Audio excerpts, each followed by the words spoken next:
So, hello everyone. Welcome to this webinar on kind of grassroots community groups and their kind of role to play within the transport planning and kind of social exclusion specifically, and how we're kind of creating a just transition to net zero across transport kind of industry.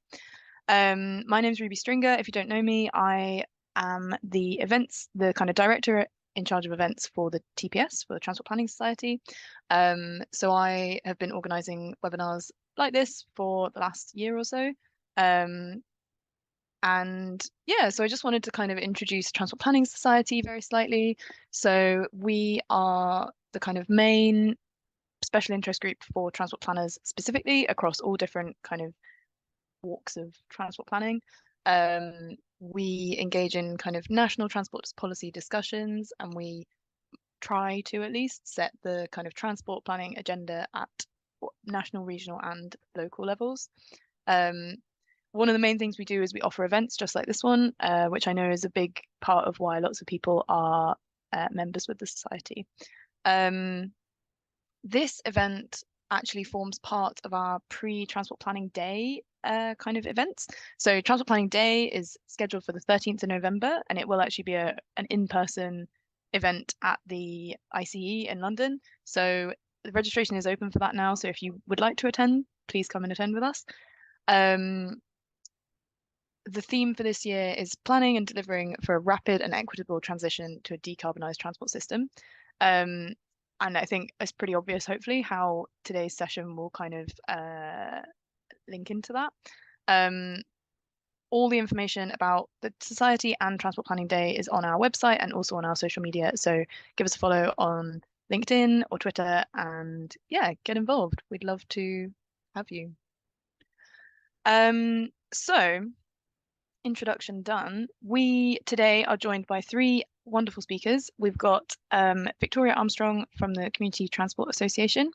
We've got Shagufta Anwar from Women on Wheels, which is a Glasgow-based kind of social enterprise, and Simon Monk from the London Cycling Campaign. We're going to start with Victoria today, so I'm going to quickly introduce her. Victoria is the Chief Executive Officer for the CTA, so the Community Transport Association. The CTA is a national charity representing and supporting kind of members across the community transport landscape. Members include organisations, charities, community groups, schools, all kinds of other organisations who all provide transport services that fulfil a social purpose and a community benefit. The CTA are for and about accessible and inclusive transport, and Victoria's role is to lead the organisation and ensure that they meet their aims and objectives. So without further ado, I'm going to pass over to Victoria for her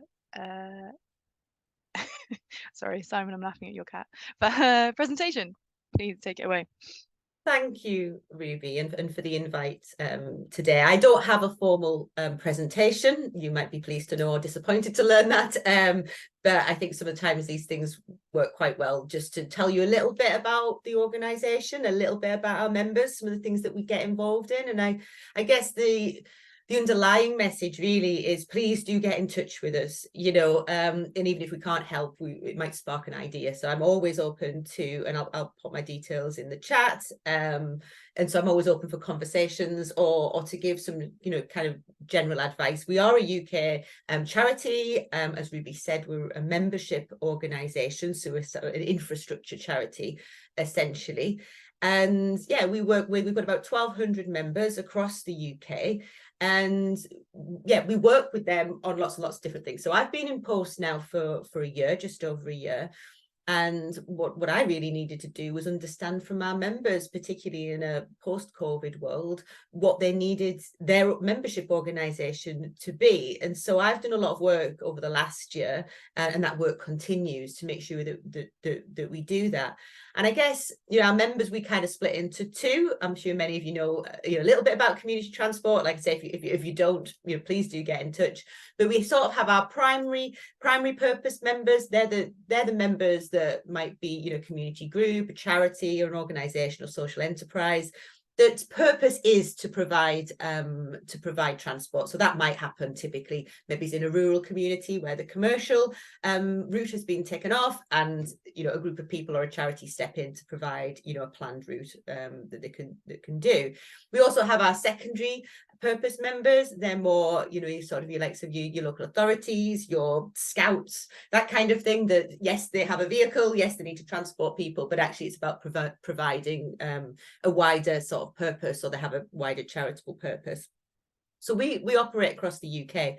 And I suppose in terms of where we are now, our core mission is, we see very much community transport as a grassroots led thing. Often community transport pops up because there is no other option, and it comes from a voluntary or a community perspective. That's not to say we have members as well, and providers that have a larger turnover than us, so that it does kind of range. But often community transport traditionally is very much about a grassroots led thing, kind of meeting a need. But we don't want it to kind of stop there, and we see it as our job really is to bring those people together, and I guess lead a movement of people in terms of how they kind of spring up and they develop. And as Ruby said at the beginning, it is about removing those transport barriers. We've had, last week was CT week. It's the first funded by DFT that we've had to celebrate community transport and raise awareness. I certainly, when I was appointed to this role, many friends that work in various different sectors just didn't know what community transport was. And to be fair, I only really knew what it was because I worked for a regional disability charity. We had an independent living centre, and that's how many of the people that came to access the services at the centre came to the centre. So it is that kind of thing about really, we see our mission very much as we want community transport to be as part of the infrastructure, rather than quite seen as perhaps the last resort, which is why it is so important for us to be involved in planning, to be involved in consultation and looking at that, because often they do spring up, community transport providers do spring up where there's no other alternative, and that's usually because there is an element of social exclusion anywhere. That can be anything from poverty to any other sort of the protected characteristics under the Equality Act. So we're very much about sort of wanting to be front and center as part of many of the options. And I often say to people, I feel like maybe my work will be done if, when you go on a Google app or you go to look at how you can travel from A to B, it's very clear that you could perhaps use community transport, or that's there as an option, sort of in the psyche, because at the moment it seems very much like it's if or you get referred, or you find something out about it. And I think that's sort of where we need to do some more work. That's what we were doing last week with CT week, raising awareness and some of those stories. So we're delighted with this week. DFT have announced the bus service operators grant and how that applies to community transport. So I feel like we've got lots of work to do, but we have made some progress sort of over the last year. And I think it's just about, for us, how we look. One of the projects that we run last year was with DFT around funding and coordinating projects that tackled social exclusion. We always say, community transport isn't just about the A to B, getting to wherever you need to be. Of course, it's important. It's important that people can get to their health appointments, they can do what they need to do. But at the same time, it's also important that they have that social aspect, particularly with people with the additional needs, around disability or impairment. It's that extra stuff. It's that social stuff that you need. And I think when we talk to people around accessibility, or politicians or policymakers, that whole ask is, everything should be accessible for everybody. Our public transport system should be. And we just find, I absolutely, I don't think any of us could disagree with that. But I think that we also have to be realistic that there's a cost to that. And sometimes it's probably very unrealistic that a commercial bus route is going to help somebody on and off a bus and put their milk in the fridge. And that's actually what some people need. So sometimes those transport barriers aren't really going to be solved by public transport. And, and that's why, community transport needs to be part of those conversations. And like I say, around social exclusion, we found very much, trips and things were a lifeline for people, particularly after COVID, when they'd lost touch with people. And then you've got the kind of more serious side of things where, you need to get to health appointments and social care appointments as well. I think I'm sort of going on a little bit there, but I would say that please do contact me. Like I say, when I finish speaking, I'll pop details in the chat.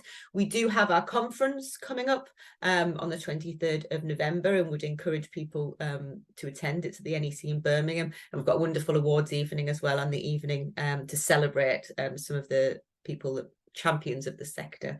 So thank you. I shall pass back to Ruby. Thank you, Victoria.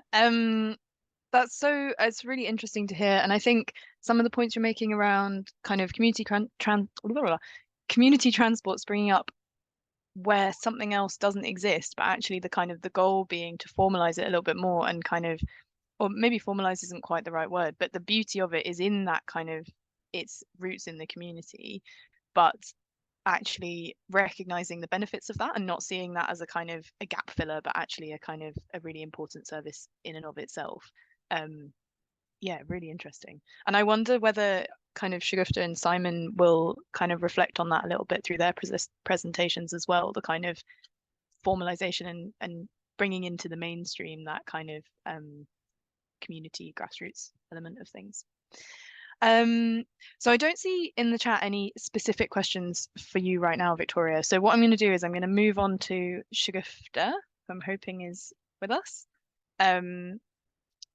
Shagufta is the the founding director of Women on Wheels, which is a Glasgow-based cycling charity focusing on kind of cycling for women and particularly women of colour. Her passion for cycling started a long time ago when she ran a climate change project for a Muslim women's charity for nearly 5 years, also in Glasgow. She also developed a cycling hub on behalf of Bike for Good, including kind of regular cycling groups, including hijabi riders. Shagufta has seen firsthand the need for more specific support for women, particularly those from backgrounds and cultures where cycling is not the norm for women, particularly. She is a very inspiring speaker, and I think she's going to tell us today about everything that they've been achieving with the Women on Wheels program. So, Shagufta, I'll hand over to you. Thank you very much. Thank you. I'm hoping everybody can hear and see me okay. So as Ruby has introduced, I set up Women on Wheels, which is an organisation that's only about 18 months old, but I've kind of been working in kind of grassroots and women's cycling projects for about a decade. I was a climate change project manager for a Muslim women's charity called Al Mizan, and one of the strands was sustainable transport. We set up a cycling group, and we got 100 plus BAME women and children cycling. And the legacy of that was a kind of informal cycling group called Hijabi Riders, which I set up. And it was basically just like a supportive group for women who could cycle, but were lacking in confidence or maybe socially excluded and wanting to come together and go on rides. I then started working at Bike for Good, and I set up the South Hub and the North Hub, and then part of that was a women's cycling project. And along the years, I've kind of realised how difficult it can be for women to get on a bike or get back on a bike, which is how and why Women on Wheels has formed. And there we go. Thought it wasn't working for me. So let's go straight into it. Why is there a need for kind of women's cycling programs? I mean, the statistics speak for themselves. Men do nearly 3 times as many cycling journeys as women do. They travel 4 times as far. Currently in Glasgow, only 6% of people cycle at least once a week, and women are like only a third of that. And then when you look at women, BAME women and women of colour, it's a tiny fraction of that yet again. Putting the kind of Glasgow perspective, I know our audience are kind of from all over. Only 38% of women do the kind of meet the recommended 30 minutes of moderate physical activity in most days in Glasgow. We have some of the lowest life expectancy in the country, and all of this is only amplified for refugees and the asylum-seeking community. I think there's a bit of a lag on my laptop, sorry.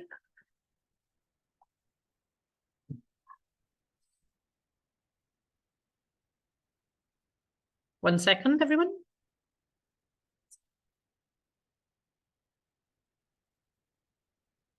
There we go. So my team is really small. We have got 6 people on the board, which are myself and below Victoria, Mahnur, Hannah, Salma and Alia. And everybody kind of brings like a wealth of experience. Victoria set up Bells and Bikes in Glasgow, also worked for Bikes for Good, was head of fundraising and has delivered like numerous women's cycling projects. Mahnur, we call her the Pied Piper of Glasgow cycling.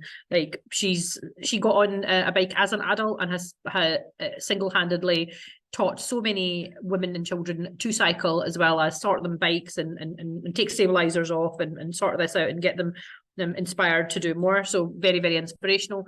Hannah has got 1.5 decades of experience of being a mountain bike leader, a bike mechanic, one of the first female bike mechanics I had met, and lots of experience taking groups, particularly women and kids, on outdoor excursions.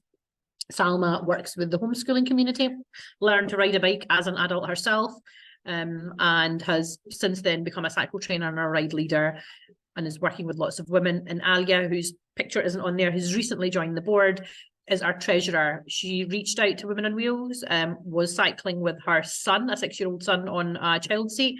We got him cycling. She went on our first bike touring trip and is away. Her and her son are away on our bike most days, and has recently set up Hutchie Bike Bus in Glasgow. So a really, really inspirational team in terms of board. And then in terms of staff, there's myself. There's Holly, who runs the women's programme. Holly has worked in kind of women's projects and active travel projects for years, and also runs in our spare time an organisation called Women Outdoors More. Catherine is one of the co-founders of Shawlands Bike Bus, and has recently set up and launched our families programme. She's a young mum with 2 wee ones and has recently got into cycling with them to school, and is a kind of perfect fit to inspire other people through cycling. So a fantastic team to deliver this. So what are we in a nutshell? We're a community-based cycling hub led by women for women. We get women on a bike or back on a bike for the very first time, and we support them no matter what stage of their cycling journey that they're on. We're very much about normalising women on bikes, particularly women of colour. Our First Minister's sister, Hamza Yousaf's sister, is a friend of mine, and she mentioned about a decade ago, she said, nobody looks like us that's on a bike. And she's right. It was very rare to see women on a bike, and even rarer to see a woman of colour on a bike. So that's part of our programme. We want to normalise that. And at the crux of what we want to empower women and enable them to reduce their barriers to take up cycling, whether it's as a form of transport, whether it's to manage their physical or mental health, and most importantly, whether it's for the joy of it. So this is all at the crux of everything that we do. We know women have many barriers. I've just listed a few there. Safety is absolutely number one. 9 out of 10 women come to us saying that road safety is the number one barrier for them cycling. Lack of money to access service is another one, and we combat that by our Pay As You Can service. Lack of confidence is key, and particularly as we work with women, from 16 plus all the way through to in their 70s, the longer they've left it to either get cycling or to get back on a bike, the more dented their confidence is in being able to do that. So we really have to work on lack of confidence. It could be access to a bike, storage of a bike. Maybe they're a parent or a carer and they've got a number of different things and they're taking up their time and their financial resources. Childcare can be an issue. It could be ill health, religious or cultural barriers. For example, I'm Pakistani, I'm South Asian, and in our country, people cycled when they didn't have cars. As soon as they got cars, they don't really cycle. So here in the UK, for 2nd, 3rd, 4th generations, we're encouraging women to cycle, and sometimes it's, well, why am I going backwards? So there's perceived cultural barriers to that. So lots and lots of barriers, which is why we're a very user-led and supportive organisation. So in terms of our timeline, like I said, we're 18 months old. We launched last year. We started a delivery programme within a couple of days, and we've had a good 18 months of doing that. Our launch event was at that point, you know, we were volunteer led. We had no money, we had no funding at that time. We launched a crowdfunder just to pay for some overheads. We got our premises, we borrowed some bikes, and we launched on our launch day with rides, lessons, kind of cycling games, everything to get people, women and families excited about cycling, and it was really, really successful. And then 3 days later, we launched a program. So weekly cycle lessons and weekly led rides is what we started off with, a couple of times a week. And we did them as a group and as one-to-one, and they were all delivered by volunteers. A few months on, we launched our first maintenance class last July, and we've only kind of gone from strength to strength. And it was just, we picked something really simple covering puncture repairs. We then took a trip to Millport in August, and it was most of some of the group were people who had just recently learned to cycle, and they were aspiring to do a trip like that. We've held several cycle festivals. Our first one was in August, where we worked with 300 plus women doing taster sessions on lessons, led rides, maintenance classes, and doctor bikes. We expanded our maintenance program. It's kind of grown arms and legs a little bit. We currently have a 5-week rotating program covering puncture repairs, emergency roadside repair, cleaning and lubrication, V-brakes and gears. And as I said, we kind of really listen to our users. So if somebody emails in or messages in saying that, you know, they'd like to learn more about this, we just do a taster session, and if it's popular, we kind of build it into the program. So all of this has been from like grassroots learning. We launched our light loan bike service in November. We started our touring program then. We delivered we did some focus groups with teens, which is an audience that we really want to start working with, teen girls, in terms of getting them cycling. And that kind of took us up into Christmas. This year, we've done some more work with families, and that developed onto us actually launching our families program. We did another cycle festival in March, our first overnight bike tour in April. We partnered up with Scottish Cycling and their Rock Up and Ride program. We had like staff and knowledge, but we didn't have the right bikes. They gave us bikes in a container, and we've been working together to deliver cycling services to women and their families since July. And then another cycling festival in July, and all of this was in the run up to the UCI Cycling Championships, where obviously there was so many cycling activities in Glasgow.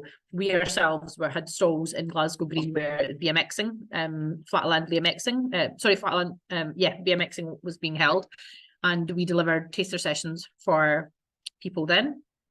And so it's been fantastic program.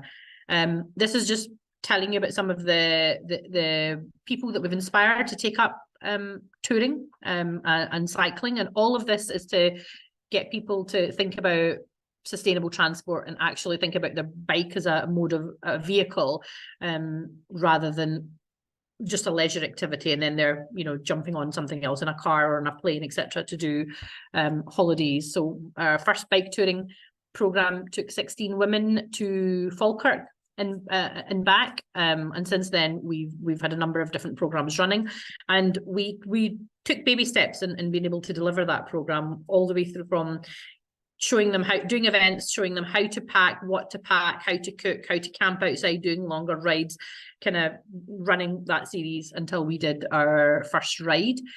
It's been incredibly successful, and in our whole program that we've ran over nearly the last year, we've worked with 50 plus women who have kind of engaged with us on that. There's some lovely pictures of our first bike tour, and then some quotes, which I will let you read. Give myself a quick breather and a drink.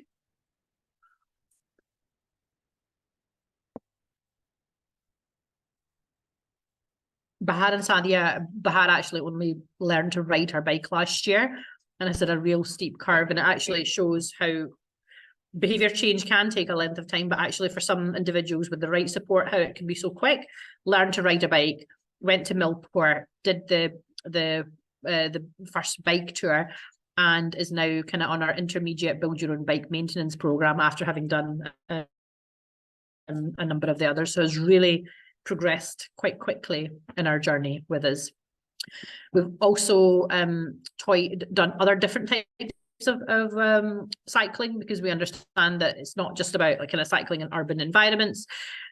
Scotland is very rugged, and we've got amazing trails, so we've done some mountain biking. We started in March. We did a number of sessions at Pollock Country Park and also in Loch Lomond at Balfron, and we've engaged with, or we've worked with 28 women who have kind of gone to these sessions. So we're taking them out, like people who have never tried mountain biking, giving them access to bikes, putting them through some coaching sessions where they're being on the pump track, learning skills on the pump track and trying it, and then getting to kind of try it on the trails as well as enjoy the local environment. And it started off as a taster session, and it's been so popular that it's now become a regular part of our program. So just a different form of cycling that people can try. And there's some lovely pictures of that, some muddy ones. And then BMXing, again, just another fun way of cycling and inspiring people to do more cycling. We did our first session in July with 10 women, fully booked, and there was demand for more. And since then, we've actually put this as a kind of regular part of the program. I mentioned financials could be a barrier. Glasgow has a big refugee and asylum seeking community, and they tend to have the most kind of transport poverty issues. So we've got a dedicated session 1 day a week where we work with refugees and asylum seekers. Payment isn't taken. There's no mention of payment. They come for a lesson in the morning, have a social cuppa in the middle, and then a led ride. And it's bringing together people from all over Glasgow who otherwise wouldn't have these opportunities. And it's having really positive impact on them. And some of them we've actually been able to work with other organisations and support by getting them their own bike. And so they're able to use transport as a means of getting about, as well as managing their own kind of physical and mental health. And all of these, we are working towards cycling becoming the norm as a mode of transport rather than just like an additional. All of our work is done on behaviour change. It's very much reducing women and their families' barriers to cycling. So whatever those barriers are, if it's lack of access to bikes, we're providing loan bikes. If it's confidence, then we're providing confidence at those sessions. At the core of our organisation, we're addressing inequalities where we know that there's a gender imbalance in cycling, and we are very much readdressing that and encouraging more women to take up cycling, no matter what their level, which is why we've got from all the way from beginner to like mountain biking and BMXing and other things as well. We want to support women at all levels. We don't just leave it there. So once they are cycling, those that want to kind of take it further, we're supporting them to find affordable bikes. So either telling them about the bike hire schemes that are available in Glasgow, or highlighting secondhand reused bikes, pre-loved bikes that they can purchase, or new bikes, and giving them more information about how they can take it further. What we've realised, particularly with our bike tour, actually, that we're connecting socially isolated communities. So we're bringing together women from lots of different backgrounds who otherwise would not meet, and they're connecting with each other, and they're going off and then doing different things. So a number of people from our bike tour were away hiking somewhere, or doing other activities, or just getting out and doing bike rides. And some of them are leaving incredibly chaotic lives, and I've got quite a lot of health issues, social issues that's bringing them together. And what we're doing is we're bringing them together with a shared love of cycling. Through all of our connectivity, we're also linking transport to other methods. So we're showing them how to, if for example they're going further afield, how they can use cycling as part of their journey, and then take the bike on the train and then carry on further. So we're helping them get further than they're able to. And the impact of our work. So to date already, we've worked with 541 women, and all of this has been through our programme of lead rides, lessons, maintenance and social events, etc. So in our short time span, we've had a massive impact on women. The next few years, we want to actually take that further. We want to work with the teen programme. We want to do more with our volunteers and really make this project more sustainable. We want to go beyond Glasgow. We want to work with cycling organisations who currently don't work with women, help them set up women's projects, or go into other cities and other areas and help them get people cycling, particularly get women cycling. That's a kind of longer term goal, and we want to kind of start around Glasgow and then go further afield. Great, I can stop talking. Any questions? I haven't seen any questions come through in the chat while you've been speaking, Shagufta. Thank you so much. That was fascinating, and really, really impressive, kind of everything that you've managed to achieve in such a short period of time, I think. I was thinking we'll just kind of move on to Simon, and then I think we'll take questions at the end, if that's okay with you. Oh, there is a question. Oh, okay. So this one is quite specific to you. So maybe we'll just quickly take this one now. So Belinda Borden is asking, she says, this is so inspiring. I would love to live in Glasgow and join you. Road safety, definitely a big barrier. Do you use electric bikes? And do the men and boys around you complain that everything is women only, or do they have equivalent services? Really good question. So we don't have any electric bikes in our fleet, but that's because we haven't actually had too much demand for them. We're working in partnership with other organisations. So as and when people are beginning to need them for health issues or whatever, we'll be able to direct them to a service where they're able to borrow them or hire them out, for example. We're actually just about to do our first one-to-one for somebody who very, very similar situation to yourself and has got an electric bike, but is actually really lacking in confidence and has barely used it. So we're doing our first one-to-one session and getting them comfortable with their bike and getting them out and about. Men and boys, there haven't been too many complaints. I've seen the odd comment on social media about things being kind of women only. However, I do know from my previous work and previous charities where we worked with everybody, there was actually internally, there was reluctance from staff for women only services, but the proof is in the pudding. That when we launched our kind of women's only program and we launched the women's maintenance sessions, our maintenance sessions were not well attended. There was maybe the busiest class had 5, but on average it was maybe only 1 or 2 a week, 99% of the time men. And then we launched our first women and non-binary maintenance class, and there was 12 people. And then consistently each month after that, there was between half a dozen to a dozen. So we know, and our own services do show that they might not even think that cycling's on their radar, but when they hear about a service that's for women, run by women, they're much more likely to take it up. And because we use a very tailored approach, so whatever their barrier is, chances are we've had somebody that's thought about that before, or so we've got ways to combat that. We don't even let the weather put people off. We get regular messages saying, oh, there's a storm, or it's raining, is the ride still on? We kind of overcome those barriers as well. So we're very good at that. Oh, that's brilliant. I think also something that's really really speaks to me in your presentation is kind of the focus on, it's not just, I mean, obviously the focus is on kind of improving access to bikes for transport, but it's not just for transport, it's the joy of cycling, and kind of it can be really fun, and it can be really what's the word, kind of empowering to have that kind of freedom. So I think a really great message, very inspiring. That's what joy is in our mission statement, because we know I've not came across anybody that's got cycling and has said, actually, do you know, this is awful, I'm not doing this again. Like everybody Exactly. See the impact even in just a short 1 hour lesson or 1.5 hour led ride can have on people. They come in and their shoulders are drooped and they've got the worries on their shoulder, and they leave and, you know, they're smiling and they're happy and they're energized. It's great. Yeah, and with that you get a community as well, which is even more amazing. Okay, I'm gonna move on to Simon, if that's okay. Simon is joining us from the London Cycling Campaign. Oh, Simon, I've lost my notes that tell me all about you. Simon was a community campaigner in Morecambe Forest who helped the council bid for, win, and then deliver their award-winning and class-leading Mini Holland, which I'm sure many people have heard of. That was in 2013, or from 2013.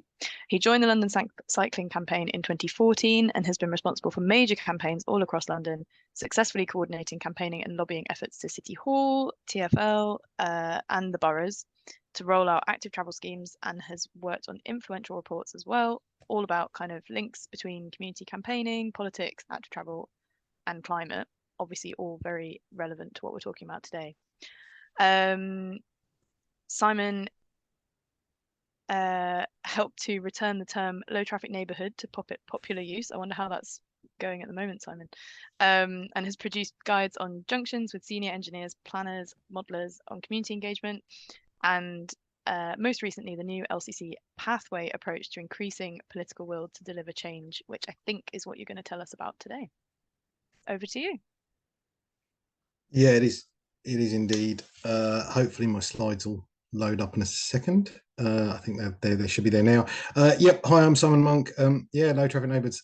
Interesting times. And I think so. Yeah, I'm head of campaigns at LCC and a Waltham Forest resident, and was infamously or famously involved in the Mini Hollands there, which, for those of you who are not aware, is probably the kind of class leading set of schemes program in the UK at the moment, and has been for some time. So we've had plenty of experience there that I then took in 2014 to LCC to kind of talk about how we develop big schemes to help people cycle more, and oh my gosh, and how to cycle more, and kind of how it all works together and what the bike lash looks like and things like that. What I was going to say was, and I think in that I wanted to start by kind of reflecting on Shagufta's amazing presentation and joyous presentation with this image, and really to say I think we kind of we underemphasize women, obviously, in cycling, and we underemphasize joy in cycling. So I'm quite glad that I've got a slide with both women and joy on it, as in my opening slide. And you know, yeah, it's hugely exciting and inspiring to see work like that. And I think that's the point. Is I'm going to come back to that through this presentation. Is that one of the aims of what we're doing at LCC at the moment with the pathway approach is to make sure that every area of London, and then hopefully beyond London, every area is enabled to really embrace what active travel can do, and for everyone, and to really kind of deliver, because we've got an awful lot of pressing concerns. I think as planners, you're probably all hyper aware of, in terms of the climate crisis, pollution, inactivity, road danger, community severance, etc. That kind of cycling and active travel are really, really good kind of solutions for, as part of the mix, along with community transport, along with public transport, along with, you know, all sorts of other things, but that are proving very, very difficult for an awful lot of authorities, councils, etc. to deliver on. So without further ado, with further ado, yep, there we go. We came up a while ago, this is only a few months old really, but we came up a while ago with a thing that we call the pathway approach, and it's proving to be quite kind of transformatory for our work. We think it also has relevance to kind of councils, to highways authorities, to planning, to politicians, sorry, to a whole bunch of other people beyond just kind of campaigners. But it really came from the fact that we realised at LCC a while ago that we were giving our local groups, because we have a local group pretty much in most London boroughs. There's 33 London boroughs. We've got about 30 active groups. We're a membership organisation. So we've got kind of 11,500, 12,000 members, but we rely hugely on our borough groups to do an awful lot of the work. And we kind of realised we were telling them, here's 50 things that you can do with your council. Here's 10 things you can do all at once. Here's this massive smorgasbord of kind of exciting opportunities. But it wasn't actually helping them deliver change. It wasn't helping them make sure their area got better for cycling and walking. And so we started to try and kind of funnel our groups down in terms of the advice we gave to them. And we realised very quickly that just like Active Travel England is doing with its kind of self-assessment form, there are 4 very simple stages that we kind of realised our councils in London were on, and we think this is much more relevant than just London. And so those 4 simple steps are, you know, getting help. So you start off with a borough group where really they have no voice. The council doesn't listen to them, no one cares, and they don't have a very big voice. The first thing they need to do is form coalitions, talk to people that aren't like them, get out and find a campaign, an emotional kind of resonant approach that gets more people involved in their campaign. Once they have that and they're starting to talk to the council, and they're starting to have a council that actually even vaguely listens to them, is willing to talk to them, they're on stage 2, which is any win at all for them. And I'm going to come back in a minute. We're going to flip this all and talk about what this means for councils, for politicians, for officers.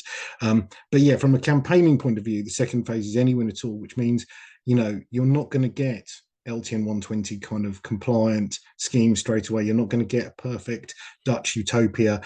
What you're going to get is maybe some cycle parking, maybe a half decent LTN, maybe a one protected cycle lane. Maybe you're just going to get a kind of strategy that's half decent or whatever. But the starting point from our groups is we're saying to them, if a scheme, you know, gets more people cycling, if it will save lives of people who are currently cycling, if it's really cheap and kind of meh, you know, these are the kind of criteria that we're expecting you to judge a scheme on and get behind. We're looking for something that we can take forward and say, you know what, this council, you've done this one thing, it's a good thing, it's not perfect, but it's okay. Now do another 3 and then do them better. That's followed by a critical friend period. This is the point when the council is starting to deliver a lot and it has to learn as it goes. And our campaigners then have to say, look, you're doing this, you're doing well, but do it faster, do it better, learn from your mistakes, improve, etc. And then finally, and I think this is really important to come back to, is fill the gaps. So one of the great moments, and I get very emotional about this, and I make no apologies for that. One of the great moments in my life probably was riding along the Lea Bridge Road in Waltham Forest, which was one of the most dangerous roads for cycling that you can get. It killed and injured numerous cyclists. It was a heavily trafficked road with lots of trucks, terrible junctions, etc.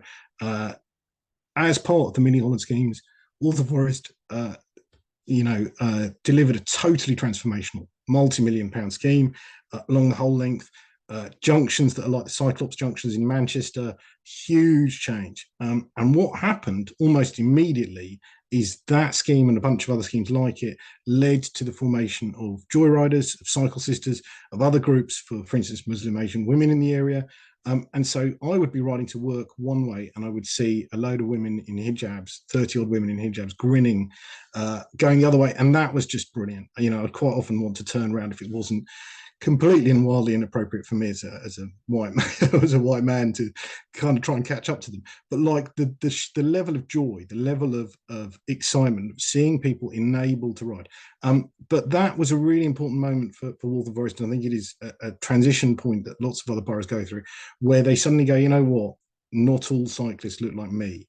And how do we get the people who aren't cycling and the communities who aren't cycling? Now we have infrastructure, now we have routes, we have safe places that people can cycle. What else can we do on top? And so filling the gaps is not just about geographic gaps. You know, the north of Waltham Forest, which is an area known as Chingford, is still kind of quite car dominated. We're still working on that area. And similarly, the demographic gaps.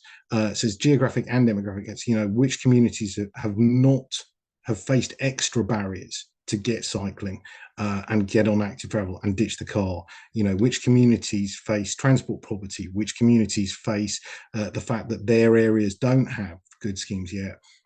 This is a moment where, when you start to see council deliver, social equity and justice becomes a really key issue here.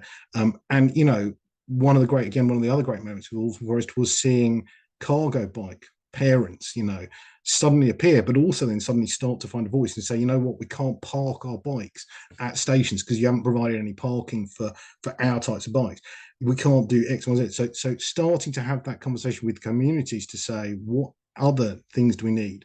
So in places like Waltham Forest and in Lambeth and in Camden and Islington, in London, some of the more progressive boroughs, and Hackney, we're starting to see cargo bike loans for businesses. We're starting to see inclusive cycle parking rollout, as well as cycle parking rollout. We're starting to see outreach programs going into communities specifically to say, can we boost community groups? Can we give people resources to say we need to get people cycling more? And that isn't just about white middle-aged men in Lycra, i.e. me. So these 4 pathways are really useful kind of campaigning focuses for our borough groups. And we think that's beyond London. And I think, you know, looking then at the councils, it's also really important to start to understand, for councillors, for officers, for politicians, for, you know, people, planners, those transitions are quite kind of tough. Those moments where you switch from stage 2 to stage 3 or whatever can be quite complicated moments where you're suddenly saying, you know, we haven't delivered before, now we're going to start delivering, or we're delivering, now we need to start delivering lots. So I think, you know, that was one of the things that I kind of felt when I started reflecting on this from the other point of view, so not just from campaigners, but from the broader transport mix. I thought there was a really big issue here to start talking about to officers and councillors, which is about that transition period. And it is about starting to say things like, you need to be able to demonstrate that these days in the UK, you need to be able to demonstrate you're doing good things. to get the money, but you also need to be able to phase it and understand which stage your authority is at, so that you're not trying to run before you can walk. Because that's one of the big things we've seen is boroughs like suddenly go from no LTNs to trying to deliver 5 during the pandemic all at once, then getting a massive bike clash, then suddenly faltering, politicians wobbling all over the place, officers struggling with capacity, everyone kind of falling apart. So flipping it entirely, and very quickly, I'm going to rattle through this and finish. What does get help, if you're on the get help stage, from an officer point of view, from a transport planning, highways authorities point of view, mean? It means leadership is starting to be briefed so that they actually care about what they're talking about. It means finding, and one of the big things here is, I think Will Norman, who's the Walking and Cycling Commissioner for London, has talked about this repeatedly, is there is increasingly a need for an alliance between community activists who talk to officers and councillors and politicians, and those politicians and officers. So finding community champions who will stand up and say, I want this thing, this is a good thing in my area, is really important. That grassroots kind of voice building support for the schemes, because you introduce an LTN in any borough in London and there'll be a load of people going, this is going to be disaster, this is terrible, this is all evil, whatever. You know, same with cycle lane, same with just about anything you might do. I recently had a cycle hanger where someone said drug dealers hide inside the cycle hanger. I'm like, how do they even get in there? Why on earth would they crouch inside? What is a bread bin filled with bikes? Not entirely sure. So people will pop up and say bad things about schemes. You need grassroots support for your schemes to build a broader community conversation support. And that means engaging beyond the usual suspect scheme. Oh my gosh, where have we gone? Sorry about that. Very quickly then, anyone at all at this stage, don't spend your time and money on massive strategies that take multi-years. Just get on with it. You know, just find schemes opportunistically that you can do. Get councillors and officers starting to get on bikes. This is a really good moment to do one-on-one bike rides between politicians and officers, or one-on-one bike rides between politicians and campaigners, to say, this is what we currently have, this is a problem. We now recognize there's a problem, we start to have a conversation about the problem, let's find some quick solutions and let's kind of get out and do stuff. At the critical friend point of view, community champions, I think, are brilliant at saying, we understand our streets, and we're beginning to understand things like LTN 120 or TfL's quality criteria or whatever guidance you have. Community champions can hold you to account. It's a vitally important moment. It's also a moment to say, and community experts are really good. You know, they may not be engineering experts, but they probably know their streets pretty well, so it's useful. Secondly, it's a really good point. This is a point to do the CPD with officers who don't quite get it, and they need to learn. They need to learn how to improve schemes. They need to understand why we're doing this stuff, and they need to start delivering at pace. And it's also about developing a pipeline. One of the things that we're hearing over and over again now in London is, you know, you get stuck on a scheme because something happens, you know, things don't work out quite as, from the planning process down to the feasibility to the design, something goes wrong. But if you've got 5 schemes bubbling up, not one, then you've got another 4 that are ready to go. Finally, fill in the gaps. So I've said about the gaps, and not just gaps in the network and geographic gaps, but also demographic gaps. But this is also about the moment when you go beyond cycle routes to start talking about town centres, residential areas, cycling that doesn't look like commuting very clearly. You know, one of the things that happened with the LTNs in Waltham Forest is you suddenly started seeing people doing journeys that, to me as a commuter who had ridden, you know, east to west across the borough over and over again, suddenly you'd start seeing these journeys that made no sense. Then you'd be like, oh, that person's going to Walthamstow Market, or they're going to the library or whatever. So they're not riding 8 miles into central London. They're riding 200 meters in some cases just to get to a nice shop or somewhere like that. So you need to kind of think about beyond cycle routes as they exist currently. You need to think about beyond cycles. You know, what about trikes? What about people on cargo bikes? What about people on hand cycles?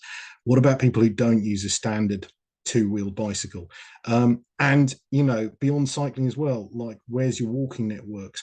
How do people get around across mixed modes, etc.? So there is a real opportunity to go beyond the bicycle. There is really a good opportunity to go beyond cycle campaigners who look like me, and there is a real good opportunity to start going beyond the couple of councillors and traders who bought in, to start having a conversation as this stuff spreads from area to area, to say, traders, there is an opportunity here. Like, your parking space out the front of your shop is not, losing that to gain a parklet or a cycle track is not a threat, it's an opportunity. And starting to go cross portfolio, we know cycling and active travel has huge implications for health, for children, for all sorts of other things other than just transport. And finally, start to build up informal communications channels, build allies. I talk to councillors and officers in London on the basis of being friend. We may not agree on everything, but we can have a conversation, and that's really, really vital. Hopefully that's a very quick whistle stop tour of our thoughts on how to do active travel and how to build kind of political will and delivery from both sides of the coin, as it were. Yeah, absolutely. And I think a really interesting and actually quite an unusual perspective, I think, from a kind of campaigning group to kind of say, councils are really up against it in a lot of ways, and actually there's a lot of things we can do to kind of help them, rather than always kind of being really combative and kind of trying to say that you're doing everything wrong. I think it's really interesting kind of take on that. I'm going to take the opportunity. So there are a couple of questions in the chat, but I'm going to take the opportunity of being the chair to ask a question to all three of you, actually. So as I said at the beginning, our theme for Transport Planning Day this year is planning and delivering for a rapid and equitable transition to a decarbonised transport system. I think we've looked really clearly today at the kind of equitable side of it and how we make sure we kind of bring everyone along for the ride. And Simon, I think you touched on the kind of rapid element of things, and kind of maybe things don't need to be perfect or enormous for them to be positive. But I suppose I'm just wondering, from your perspective, what's the most important thing in terms of balancing getting really deep into the kind of the specific issues in a specific location or with specific community, balancing that with needing to do things quickly? What's your view on that? That's a massive question. Sorry. So no. I think it's a really important question. I have a phrase that I use now increasingly with our local groups that we encourage politicians particularly to do, which is listen then lead, or listen and lead. Sorry. So engagement is vital, but when a politician, and we're seeing this, we've got multiple live schemes in London right now where this is the case. When a politician says, right, we've got a consultation, we'll do what the public want. If you say you like this scheme, great. If you say you don't like the scheme, we won't do it, etc. That's a disaster zone straight away. If the politician says, we think this is really important, we think that this is, a vitally important scheme, here's the case for the scheme, we're going to amend the scheme, we're going to change the scheme based on your feedback, but there is no going backwards, and here's why, and you voted me in to do this, then good things happen. The scheme changes and people still have a say, but what they don't have is a veto. And it's that handing that veto is the absolute kind of anathema, to just lobbing my phone way out of reach. That is the absolute anathema to kind of quick delivery. So setting out expectations of residents. There's a great Strong Towns in America. There's a great blog called "Most Public Engagement is Worse Than Useless." I strongly recommend anyone read it. But what it talks about is the fact that residents are not experts at engineering, they're experts at their streets. So find ways to engage with people and say, we're going to do this big thing, it's really important we get your expertise, but don't make them the experts that say yay or nay, as it were. Yeah, no, definitely. And I, in my day job, I definitely have come up against that exact issue of needing to balance kind of, we're going to do this and I understand that it affects you in your personal life, but we're not going to completely kibosh the whole scheme because of your feedback, kind of thing. Shagufta, Victoria, can I bring you back into the conversation? I know you're still there. It's just interesting when you don't have your cameras on. I can't tell who's here. I don't know if you wanted to say anything on that question, or if I should go to some of the more questions in the chat on that kind of the idea of balancing between kind of that real deep dive into community needs and kind of the specifics of all of that. So I know, like Victoria, you were speaking about kind of things coming out of communities where there's not a service being provided, and obviously Shagufta, all of your work is massively grounded within the community, but is that at odds with trying to deliver change rapidly, or do you think they go together anyway? I would probably say behaviour change tends to take a long time, but I also think that by normalising activity such as cycling and seeing other people on that can really make rapid change. And a really, really good example of that is like a local initiative in Glasgow called the Shawl and Spike Bus.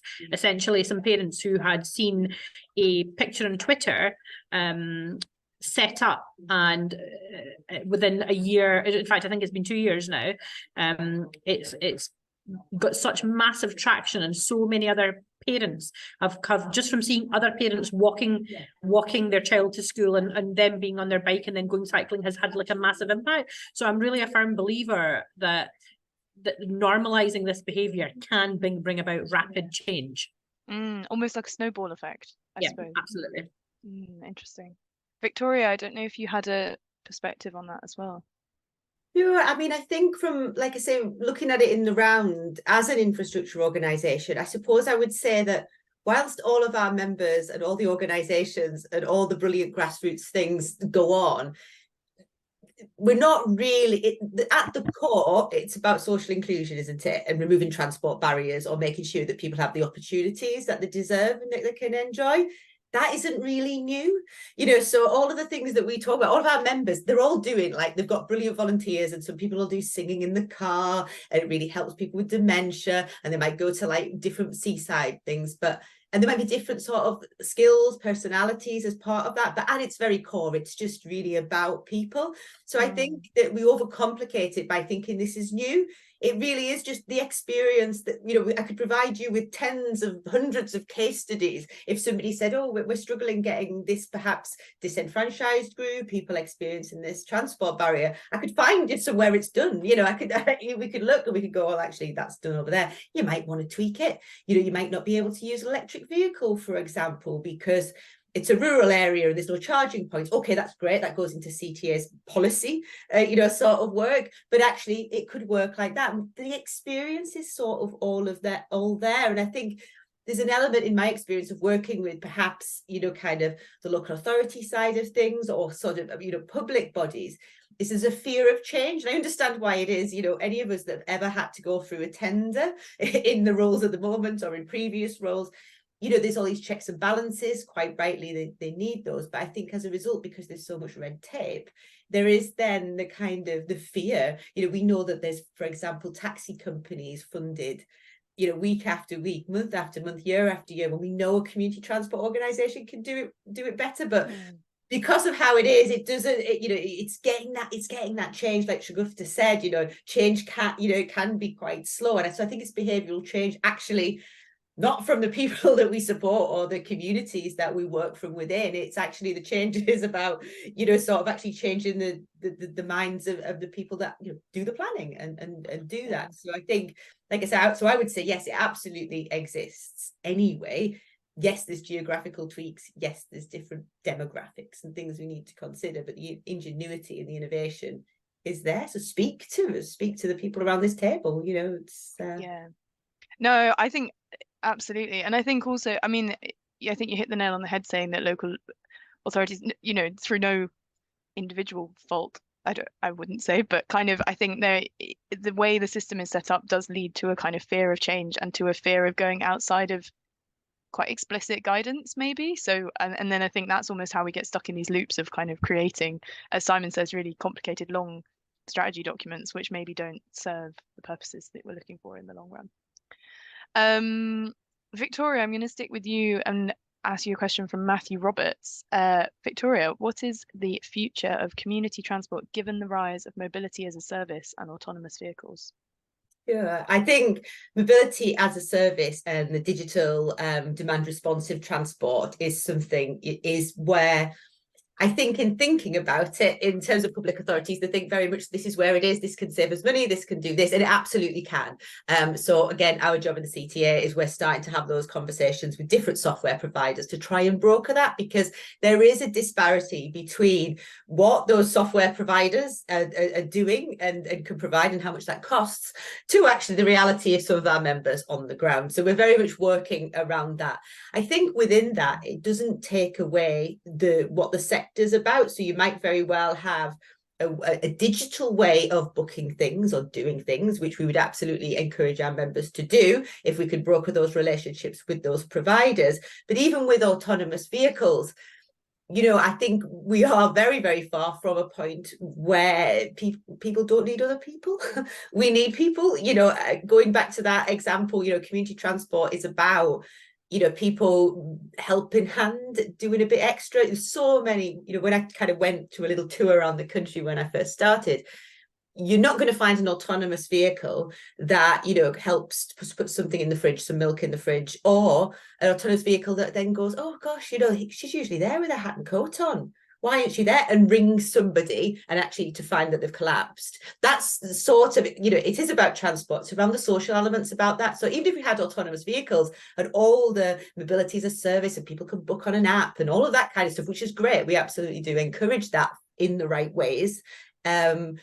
You're never going to lose that. You never, people, we're social creatures, you know, we're never going to lose that. You know, it's the same, I guess, you know, the added social value of everything that Shagufta and Simon have talked about.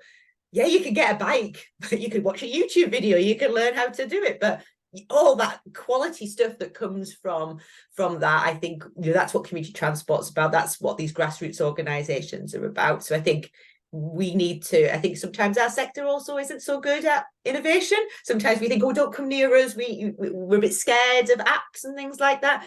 And again, I think it's our job to take that on and have those conversations, really. So I think it will change, but we really want to be at the front of that change, which is why we're really trying to engage, you know, in all of those conversations, really. Yeah, absolutely. And it's one of those kind of changing, what's it called, kind of a tide that you kind of can't hold back, so you've got to kind of move with it however you can, I think, really, haven't you? A question for Simon. Simon, I'm not sure if you've already kind of answered this in the chat, but I don't know if you want to run through it anyway. Do you have any tips? Other people might also have thoughts on this, to be fair. Any tips on balancing competing policy agendas given recent government announcements, particularly with LTNs? So, so I'm going to say something I possibly shouldn't say on a webinar like this. I've said this to campaigners recently, which is we do face a very polarized and binary future, but it's not quite the one that I think is being sold, as it were, by certain arms of certain parties at the moment. You know, the simple reality is either we have a future in 10 years' time, 5 years' time, whatever, where more kids are able to walk and cycle to school, where they're in bike buses, where, you know, we've reduced some car use to some extent and electrified car use to another extent, you know, where we're building cities that aren't dominated by cars and where people aren't being crushed by lorries routinely, but where people can actually get about kind of quite nicely and safely. That feels relatively uncontroversial and fairly nice, you know, versus we're going to have gigantic queues at petrol stations and cannibal gangs roaming Wiltshire or whatever, you know, like those futures are we either act and we do some stuff, or we don't act and we face a terrifying future, a future that's already arrived in the north of England right now, you know. So really, I don't think this is a conversation anymore. And you know, the plan for drivers, the current kind of stuff that's going on that people are getting quite worried about, it can't hold much water for very long. You know, at the end of the day, we have to act. We know we have to act. Science is overwhelming that we have to act. We are acting. You know, increasing numbers of authorities across the UK are acting on this stuff. So it's more a case of, well, we're going to, you know, we're never going to see eye to eye. Not everyone is always going to have the same view on cars versus cycling or whatever. We all need to move forward. And so it is, as a campaigner, I'm just going to keep making that case and see that politicians, more and more politicians, London's had a dramatic increase in the number of politicians who are willing to stand up and say, you know what, it's not okay that kids die on our roads and can't walk to school without their parents kind of gripping tightly onto their hands. It's not okay. And there is a future here that looks a lot better. So let's get to that future. So I'm gonna keep saying that. That's a very optimistic response, maybe more optimistic than I was expecting even. I don't know, did Victoria or Shagufta have anything they wanted to add on that point, or do we feel like Simon's covered everything? Nothing? I thought a really interesting question from Belinda. How can you demonstrate a need when many users themselves don't know that they will use the services offered? Shagufta, I wondered if you had any thoughts on that. I know it's not quite your kind of area, considering you're working on behavior change more than infrastructure, but that must come into it. You must work with a lot of women who don't even realize that cycling is something they want to be able to do. In our local area, there was new infrastructure that was built maybe 4 or 5 years ago, called the South City Way, and I've directly seen, just being a mile or so from it, I've directly seen how many more new cyclists there are. However, that also then puts a greater demand on services for cycling services, because yes, there'll be people with low barriers that have got access to a bike and have got storage and have got the finances and just get on one, but the people that are most estranged in society won't. So there'll be a need, but they won't have any way to fulfill that need. So I do think that the two do go hand in hand, and we're constantly creating new cyclists will mean that there's more people lobbying for those services for new infrastructure. New infrastructure will create new cyclists. They kind of go hand in hand, in my opinion. No, absolutely. Do you, out of interest, do you kind of provide any of your monitoring data? I mean, I know it's obviously still a very new organization, but do you kind of intend to provide any of that to the council or campaign groups or anything like that to kind of further the argument for better infrastructure and things like that, to kind of prove that point? So we do two things. First of all, the council do give us some funding for active travel projects, so they directly get some of our monitoring data, first of all, anyhow. And secondly, we work closely with the council, because notoriously they're not great at embedding in themselves in community and getting community organisations. So if there's focus groups that they're running, or strategy that they're working on, we'll share that and we'll host it maybe at our sites, for example, so that people feel more comfortable coming in. So we get that dialogue going between the end user and the council, so we're good at facilitating that. So I've developed enough of a relationship for them to actually tap us on the shoulder and actually say, we want to deliver these, can you help us reach end users, particularly people who don't currently consider themselves cyclists. I think that's the key. It's always going to be very difficult we have such an issue with kind of self-selection in public engagement and consultation that it's very difficult to access groups of people that don't self-identify as the target group for what you're kind of trying to develop. So I think that's really positive. Victoria, I wondered if you had a perspective on how that relates to community transport in terms of users who don't see themselves as users of community transport, who actually could be massively benefiting from that. Absolutely. I think there's a massive thing from a background in disability and inclusion around identification, how we identify ourselves in any terms of any characteristic. And I think that people who the Equality Act might consider them disabled, for example, people might not see themselves in that way. So there is an element of that. I suppose just checking in on that point about evidence, I think that's really important. It's something I think our sector really struggles with, because you can't have a sliding doors scenario, can you? You can't say, okay, there's Mr. Jones, this is what happens if he gets his community transport and he goes to the Age UK session and he gets to go to his appointments at the outpatients in the hospital, to know if he didn't do that, if he'd stay in his own home for longer. I think, we're also obsessed with evidence, which is very important, but I don't think it should replace common sense. I think, if you can keep somebody active, you can keep it, there's enough evidence. We don't need to go to town on the evidence. But I think that we can look, we can look at things in the round, and that's something that CTA are looking at doing, and working with Ealing Community Transport, who have developed a social value toolkit to sort of more about, I suppose, evidencing our value in a sense. So when you are going to, local authorities or contracts and tenders, you can say, actually, it's not just about covering, the costs of cover the cost of a bus driver, a salary.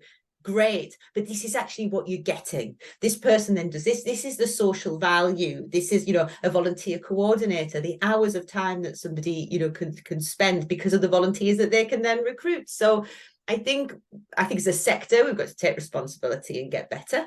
But also, I think some of it's about people saying, actually, we need to take a punt on this because this just makes sense. It makes sense that people getting out to their hospital appointments.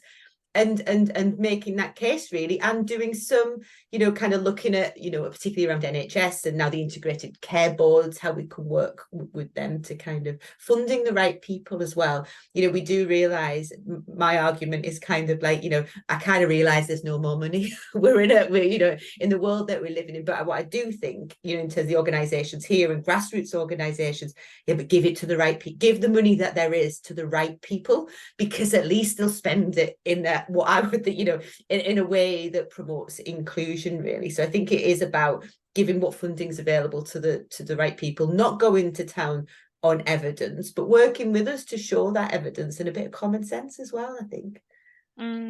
Yeah, absolutely. I think, yeah, interesting. I think, I agree on the kind of point around you can get a bit carried away on monitoring evaluation data. And actually, if we know that there's people that are going to use it who wouldn't currently say that they would use it, then why are we wasting time trying to prove that that exists? I can't spot any more kind of direct questions in the chat, but I actually had one more question, which is something that came up in all of your kind of when you were speaking, which is to do with forming links with other groups. So kind of I think a huge part from my perspective of the kind of being part of that kind of grassroots movement community group type space is needing to recognize your own limitations and recognizing where you can kind of benefit and you can get a much greater impact by kind of having, I think you called them coalitions, Simon, kind of like building these allies within the kind of same space that you're working in and not seeing it in a competitive way that you might if you were kind of working in the private sector. Simon, I wondered if you kind of had any thoughts on that. I suppose it's not a question directly, but it seems something that's really important. Yeah, I mean, I think it absolutely goes to the heart of what we're trying to do more and more of at LCC, but it should go to the heart of pretty much most transport planners and highways engineers and consultants and engagement specialists particularly, which is, not everyone looks like me, and we shouldn't expect everyone to look like me. And, so there is a real benefit of having a conversation and recognizing, as you say, I recognize that I'm a middle-aged white bloke, and there's a whole bunch of cyclists out there in London now, and a bunch of people who are potential cyclists who look nothing like me, and who for whom me talking to them isn't the ideal way to engage them, to get them excited about cycling, etc. So I think there's absolutely a vital part in all this, and I think that's where coalitions come in. Is I think we increasingly are trying not to be. We represent London, we represent cycling, for instance, but we don't, and we try and represent every single cyclist in London, but partly we do that by having conversations with coalition groups, with allies, being allies to others, etc. And there are, as I mentioned, London Joyriders and Cycle Sisters, for instance, there's Brothers on Bikes, there's a whole bunch of other organisations who are doing amazing work in specific communities that can feed into what we do and vice versa, and we can support each other. And I think that's the same is true with, I think we talked about engagement earlier, and consultation is not assuming that the people who reply to consultations automatically or who engage with your scheme automatically are going to be a cross-section of the population and going to represent communities. There's massive value, in my view, of like talking to community groups and saying, you can help us reach an entire community we can't reach on our own as a council. And again, that goes back to the Walthamstow thing. When we started Walthamstow, the local authority blatantly, visibly could not talk to a bunch of people that I could talk to and that others in our communities could talk to.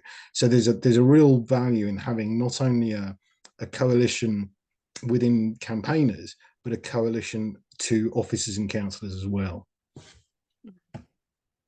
I think that's a really, that kind of, it's not just forming a kind of front the council, it's kind of creating we're all fighting for the same thing here. Maybe Shagufta, I know that kind of applies to you as well, with in terms of having limits on how many bikes you can, sorry, mid conversation. How many bikes you can provide. Sorry, go on. needing to kind of partner with other groups to be able to kind of deliver all of your services. Do you ever feel like, I suppose when you were speaking, it made me wonder if you ever felt like there was a tension with what you were trying to provide and what other people were trying to provide, and almost stepping on each other's toes, or is that never really come into it?